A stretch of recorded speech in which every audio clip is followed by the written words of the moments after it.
the Buddhist truth about the inner war. If you could boil the practice down to one word, the word would be heedfulness, Appamada. As the Buddha said, all skillful qualities have their foundation in heedfulness. They're rooted in heedfulness, and even the Buddha's last words were to obtain completion through heedfulness. When we hear the word, Appamada could also be translated as being uncomplacent. We tend to think of its negative side, a warning that there are dangers out there and in here, in the mind, and you've got to be really careful. If you make a misstep, you could get yourself into really deep trouble. That's one side of heedfulness. Years back, I was giving a talk at a meditation center back east, and I happened to mention that when you meditate, when you practice, there has to be the desire to practice, the desire to develop skillful qualities and to abandon unskillful ones. It's part of right effort. One of the people in the audience raised his hand and said, "Wait a minute, wherever there's desire, there's going to be suffering, right?" Yeah. He thought he caught me in a contradiction. How can suffering be part of the fourth noble truth when it's the first? But look at your practice, I told him. Has your practice been constantly smooth and pleasant all the way with no suffering at all? Well, no. There's going to be struggle in the practice because you have lots of different desires inside. It's not the case that when you sit down to practice, everybody inside is on board. You have lots of different desires going in different directions. An important part of learning how to meditate, to engage in the kind of practice that you can live with, is to learn how to negotiate. You can see at least 3 types of voices inside. There are the voices that tell you what you should be doing, and they have lots of different shoulds. Then there are the voices that say, well, this is what I want to do. There are lots of those as well. And your job as a meditator is to take on the third voice, learning how to negotiate among all the different voices. Fortunately, the Buddha's shoulds are all in your favor. But that doesn't mean all the ideas of what you should be doing inside come from the Buddha. You have lots of ideas about your duties that have nothing to do with the practice at all. So you have to sort out which of those duties you're really going to follow, which ones you're going to give priority to, and which ones you have to say no to. Exactly how much you're going to let the Buddha's shoulds take over your life.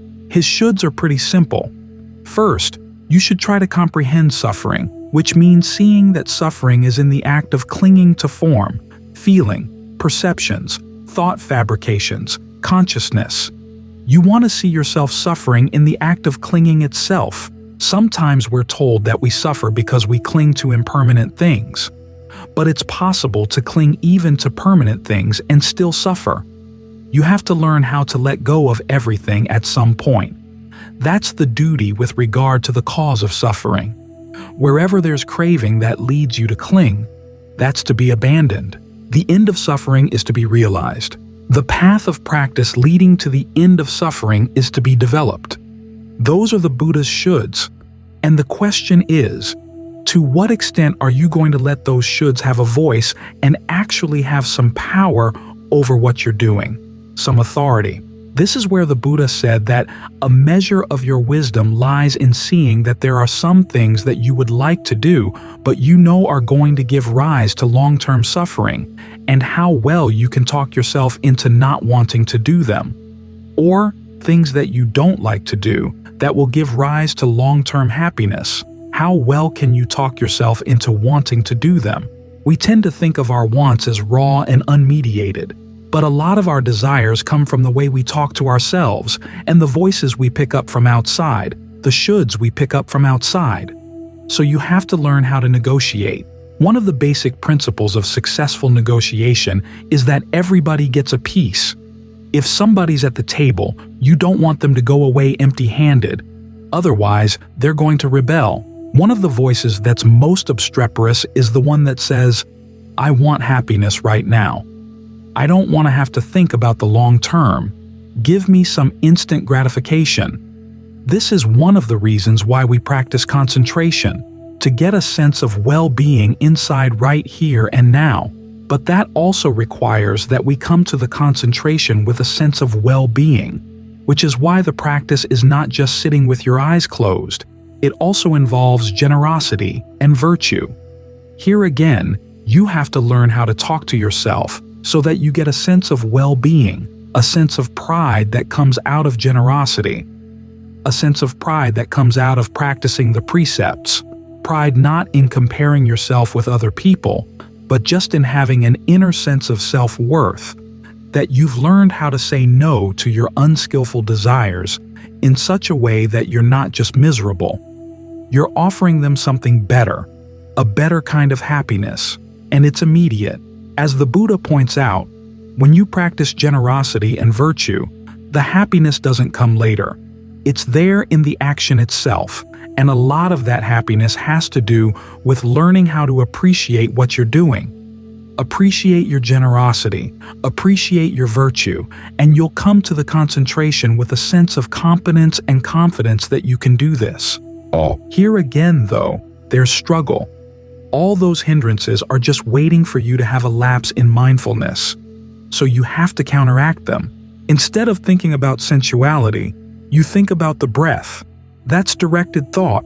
Instead of allowing yourself to get into periods of doubt, you actually experiment.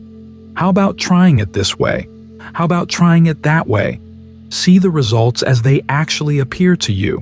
That's evaluation. Try to evaluate the breath in a way that gives rise to a sense of energy and rapture. That counteracts sleepiness.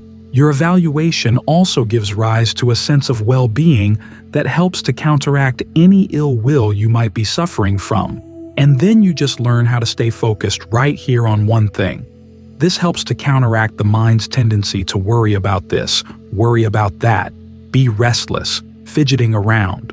These are the 5 factors of concentration, the factors that go into getting your mind to settle down.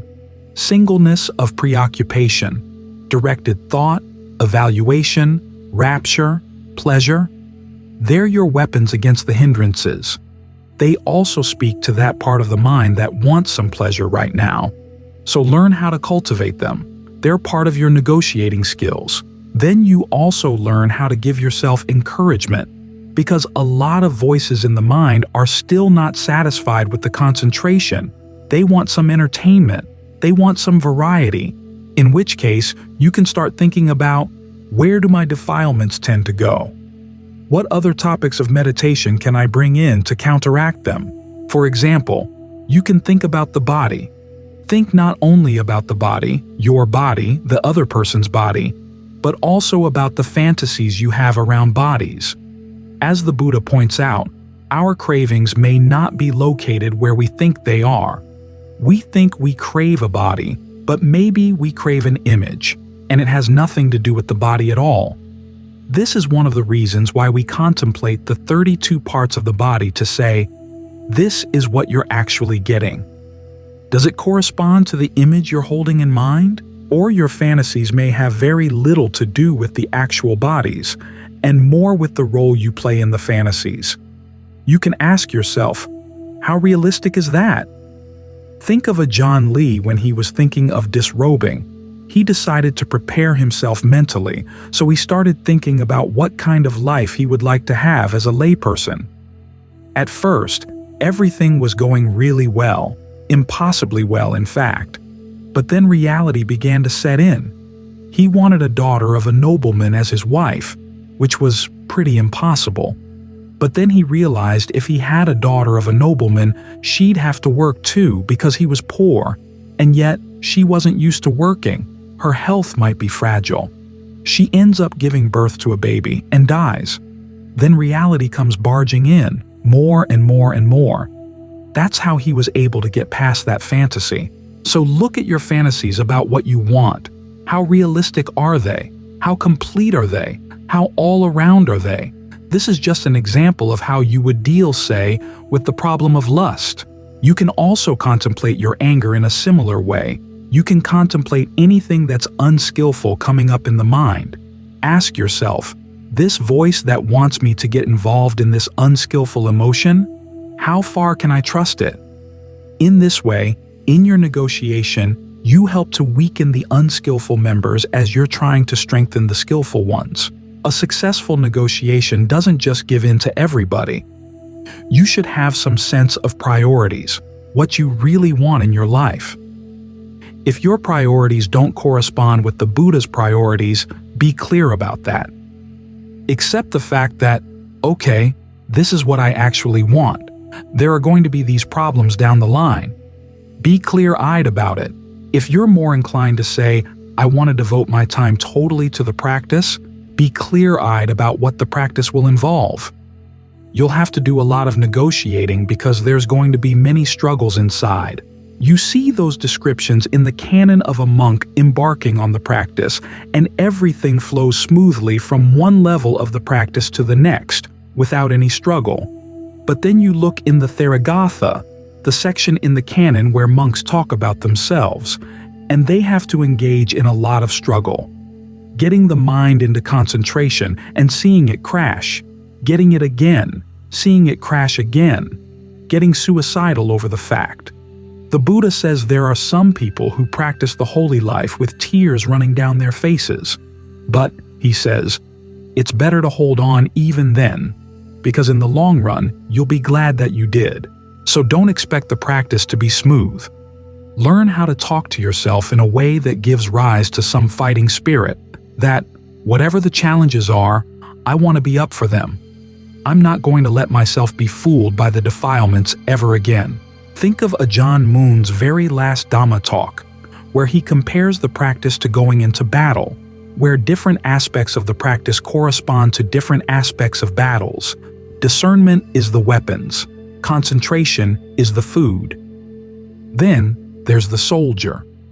The soldier is the determination not to come back and be the laughingstock of the defilements ever again. You want to learn how to hold to what you think is really important, have a clear sense of priorities, and be willing to fight everything that comes up in the mind and gets in the way. In some cases, there's negotiation, and sometimes there's just out-and-out battle.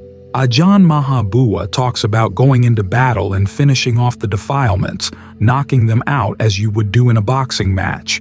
Ajahn Lee talks more about learning how to convert some of the defilements to your side as you might try in a war. But even then, he says, you have to be very alert, very heedful. Either way, there's going to be a struggle. So learn how to enjoy the struggle, enjoy the challenge, because you have been the laughingstock of defilements for a long, long time. But now, here's your chance to put an end to that situation. So even though there's a battle, see it as something you enjoy. You've got the opportunity to fight for freedom. Learn how to appreciate that opportunity. Be up for the challenge. Do your best. Inner voice lessons. One of the first things you notice as you try to quiet the mind is the lack of quiet.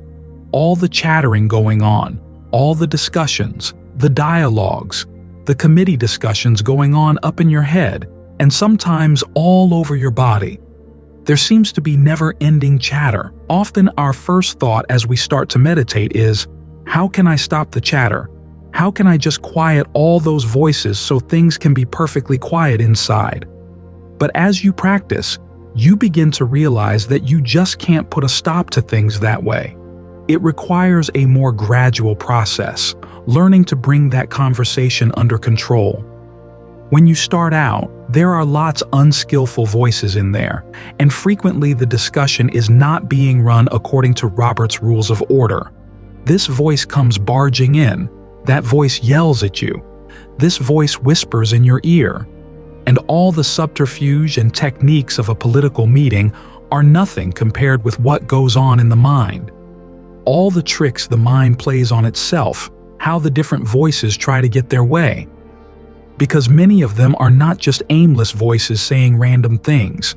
They have a purpose in saying their thing. There's an urging on to action in one direction or another, so they try all kinds of tricks to get their way. The mind has countless ways of getting a particular idea or a particular motion through the committee. So to begin with, when we work with the mind, we want to make that discussion more skillful. As you start meditating, Try to gain some detachment from the voices so that you're watching them from outside instead of joining in with the conversation, taking on the voices as your own. This is one of the lessons of the teaching on not self. It's not you talking in there. There are voices in there, and you've tended to identify with them, but you can begin to disidentify with them as well. Tell yourself, I'm not necessarily responsible for things that come bursting into the mind. I don't have to act on the firing of every nerve end. I don't have to get involved.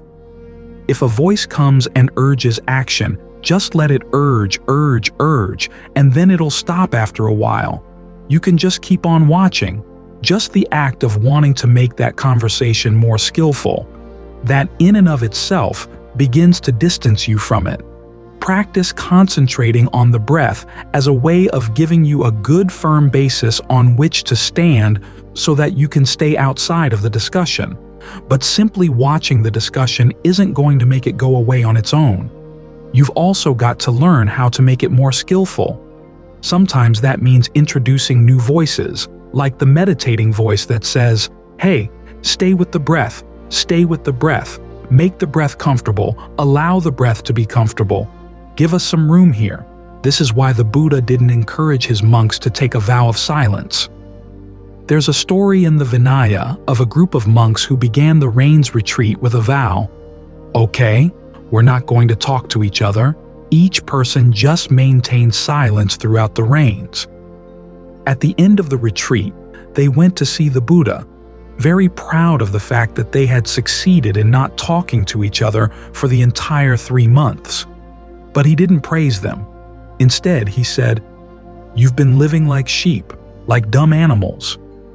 This inner conversation doesn't become more skillful just by stopping your talking. To improve your inner conversation, you get a lot of help by learning good examples of outer conversation.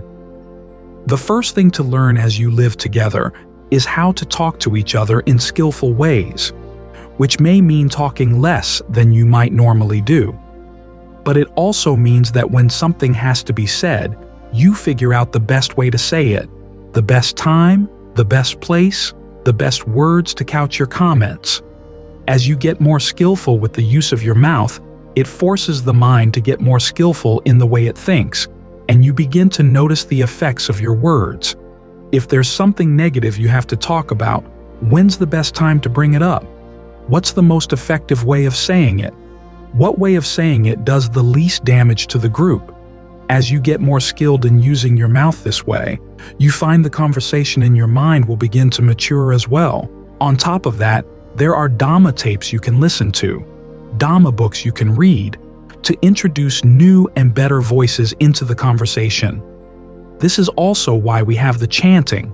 Some of the phrases of the chant keep coming back into your head at odd hours of the day, and they're designed to be skillful additions to that conversation. You'll notice, as you try pulling out of your inner conversations, that some conversations are easier to pull out of than others. The ones filled with recriminations and negative thoughts, harmful thoughts, those are the hardest to extract yourself from. But the conversations in your mind dealing with issues of true happiness, issues of being skillful, issues of reflecting on what's really important in life, those are a lot easier to pull out of because they tend toward quietude, they tend toward concentration. So, as we're training the mind, it's not just an issue of immediately stopping the thinking, it's learning how to think more skillfully, and that starts with learning how to use your mouth more skillfully. As Ajahn Lee once said, you should bow down to your mouth every day. You have a human mouth, and the human mouth has a lot of power. It's not like the mouths of dogs and cats with very limited vocabularies, just barks and meows. We can say all kinds of things, and these things can have an enormous effect on our lives. If you start paying attention to what you say in the course of the day and try to make it more skillful, you begin to see that it does have an effect on how you relate to other people, how other people relate to you. The whole context of your life is strongly affected by your speech. As you work on that fact, the act of working on your external speech connects with the issue of working on your own mind.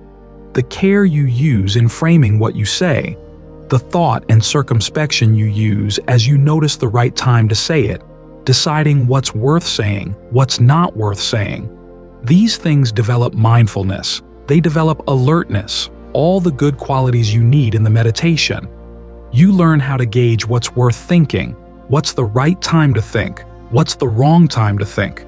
Your inner speech turns into right speech, another factor of the path.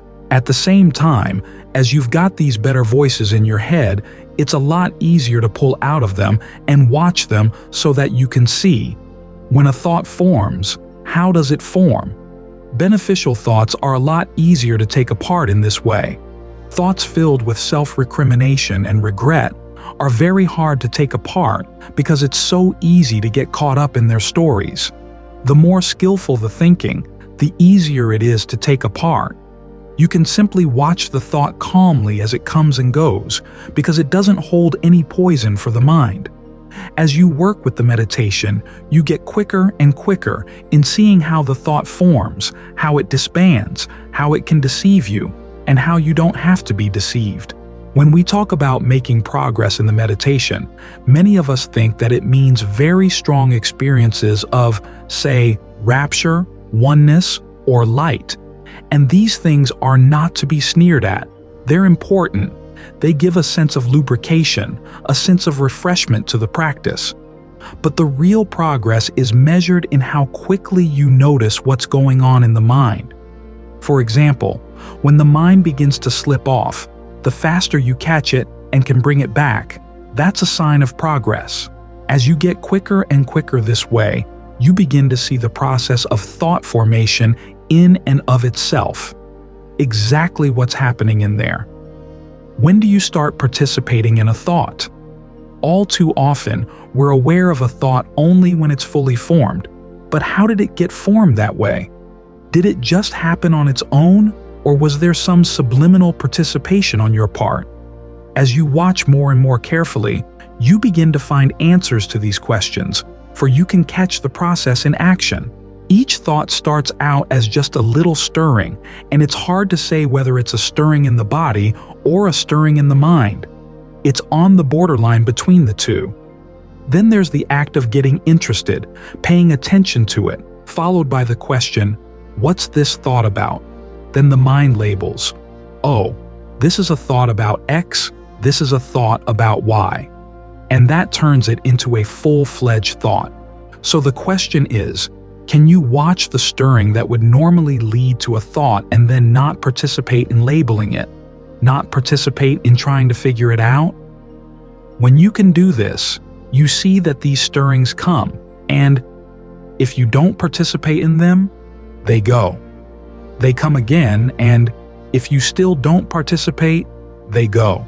This way, you begin to realize the extent to which thought formation is really an intentional process on your part. The desire to figure out a thought, the desire to get into the thought.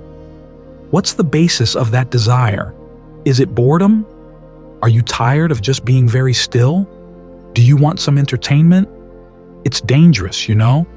Some of those thoughts, once they get formed, take over the mind and turn into nightmares. So you try to get quicker and quicker in seeing these voices as they form, where they're coming from, exactly how much you're putting into them right now, how much of this activity is just the result of past karma bubbling up in the mind. You gain more and more control over the conversations so that when you need to talk about things to yourself, you can. When you don't need to, you can keep things quiet. And the only conversation that goes on at that time is the part of the mind in control of the concentration saying, stay here, spread the awareness here. That's the skillful conversation you want to place in charge. Once the concentration gets really solid, then you can start turning your spotlight on those voices, the control center for your concentration. But don't be in too great a hurry to do that. You want the concentration really solid before you take those voices apart. So, the training of the mind is not a process of stamping out all the mental chatter in the mind. It's learning first how to make the chatter more skillful, starting from the outside, being more skillful in what you say. This is why right speech is such an important part of the practice. Because where does speech come from? The Buddha says it comes from directed thought and evaluation, which, when well trained, will turn into factors in your concentration. You direct your thoughts to the breath, you evaluate the breath. That helps get you into the first jhana. But to get to the point where you can really be effective in using directed thought and evaluation with the breath, you have to be more skillful in the way you direct your thoughts and evaluate what you want to say to other people. The way you use those powers of directed thought and evaluation to create words. Both the words you address to other people and the conversation in your own mind. Then, when that inner conversation gets more skillful, you can start taking it apart in even more refined ways. Finally, when all other conversation is stilled, you can turn to question the more subtle voice of the perception in charge of your concentration. Who's talking here? Who's it labeling for? That's when things really open up in the mind. Of course, we all want to jump to that spot where you find the transcendent. But to get there, it takes skill. It takes time. It takes perseverance. That's the way it is with any good thing in life. Things of lasting value take time to master. So right now, we've got an hour. Do what you can within the hour. At the very least, bring some control into the ongoing committee conversation to make it easier and easier for the chatter to settle down. Once it can settle down, you can see it more clearly. That's why the Buddha said that concentration and discernment go together. You can't do just insight practice or just concentration practice. The two of them go hand in hand. And it's right here at this issue, these mental voices and how skillful you are in relating to them. That's where the real meat of the practice lies. The positive side of heedfulness. If you could boil the practice down to one word, the word would be heedfulness, Appamada. As the Buddha said, all skillful qualities have their foundation in heedfulness. They're rooted in heedfulness. And even the Buddha's last words were to obtain completion through heedfulness.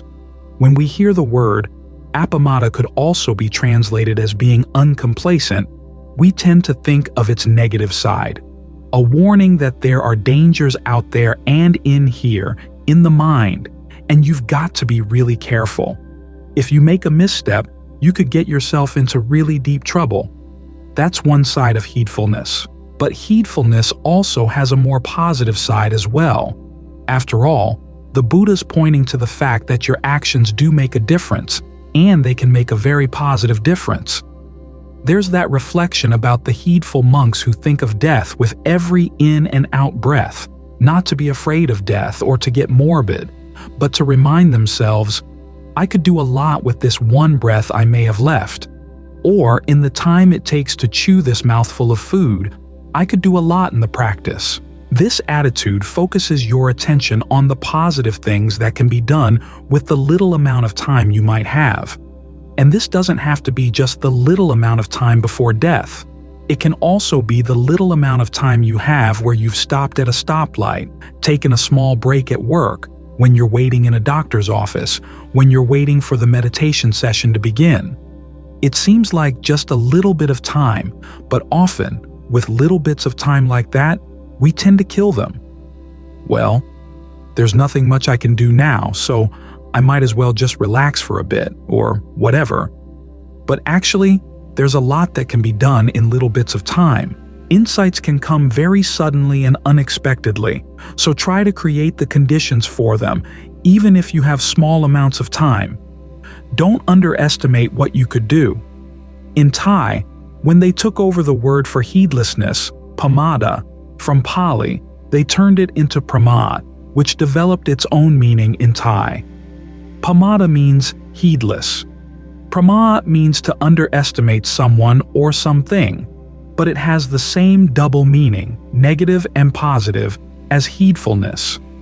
On the one hand, don't underestimate your enemies or the dangers you face inside, but also, on the other hand, don't underestimate yourself. You've got potentials that you can develop, and you can do a lot of good with your potentials. This applies not only as you're sitting here meditating, using your ingenuity and your powers of observation to get to know the breath and to figure out what you can do with the breath energy, but also when you use those same qualities as you go through the day. All too often we think of the practice as simply what we do when we're sitting with our eyes closed. But practice is practice everywhere. You've got the same mind, the same qualities of mind that you want to develop, simply in different circumstances. When you're at work, you have opportunities to develop all the perfections. That's practice as well. You can focus on developing powers of patience and endurance, or you can focus on your discernment, because work does require discernment. We had a question today about whether creativity was in line with the Dhamma as you work. Well, it's an exercise of your discernment. Again, all too often, we think of discernment as simply observing things as they're happening, but you don't observe things really by just watching them. You have to get involved with them. You have to create good things out of them, as we're doing with the mind right now. If you want to observe the mind, you have to put it into a state of concentration. You don't just sit here watching it as it's doing willy-nilly whatever it's going to do. You have to direct it to an object, bring it to oneness, ekaggata. Ekaggata is sometimes translated as one-pointedness, eka, one, aga, point, ta, ness. But the word aga in there can also mean gathering place, which seems to be a more appropriate translation. Give the mind one gathering place where all of its activities can focus, and use all its sensitivities to figure out what will get it into a place where it really likes to be. Where would you really like to gather right now? And once you've gathered there, what's good about it and what's not so good about it? If it's not good, what can you change? Use your sensitivity. Use your ingenuity. Change the breath. Change the way you focus. Change the way you adjust the breath. There are lots of different ways of adjusting the breath. Sometimes you put a little pressure on the breath. Other times you just pose an image in the mind and see how the breath responds. Then you pose another image to see how the breath responds then. Then for the fun of it, reverse the images to see if that's any better. For instance, after imagining the breath going out to the hands as it comes in, think of it coming into the hands and going up your arms. This is called using your ingenuity. You encounter things you don't like in the meditation? Okay, how do you work your way around them? How do you live with them? You've got a pain in some part of the body. Work around it. You don't focus directly on it. As you work with this issue, you begin to realize that the extent to which a pain has an impact on the mind has an awful lot to do with how you engage with it. It's not just a brute fact that has nothing to do with your own involvement. There are potentials coming in from your past karma, but you've also got your present karma. Make the most of that fact so that even when you encounter situations you don't like, whether in the meditation, your work, your family life, or your responsibilities around the monastery, see what you can do not to suffer around them. When I was with Ajahn Fuang, it always seemed that his bouts of psoriasis came at really inconvenient times. Not that I ever wanted him to have a bout, but it sometimes seemed that it was the worst timing in the world in terms of other projects I had to do around the monastery. So whatever else I was doing at the time, I just had to drop it. And then I began to realize that the timing that I thought was bad timing was simply getting in the way of my desires for what I wanted to do. So I had to figure out what was making me miserable around that and learn how to drop it. When you learn to do this, you can live with a lot of situations that you couldn't stand otherwise. As Ajahn Fuang himself would often say, "What do you mean you can't do this? Is it going to kill you to do it?" Well, no. Then you can do it. You have to be up for whatever presents itself. This too is a development of the qualities you need in the practice. Your powers of patience and endurance, your powers of equanimity. And learn to think of these things as powers or strengths. Equanimity is not just a weak indifference. It's being okay with whatever comes up and ready to deal with whatever problems come up as they arise, even when they're coming at really bad times and going against what you would much rather do. But it's a strength to have equanimity. So, look at all the perfections that you could be developing in different ways throughout the day. These are your opportunities. For example, with this one breath here, what's the opportunity right now? Well, you're meditating formally, where you can give the breath your full attention. Work at that. Make the most of what you've got.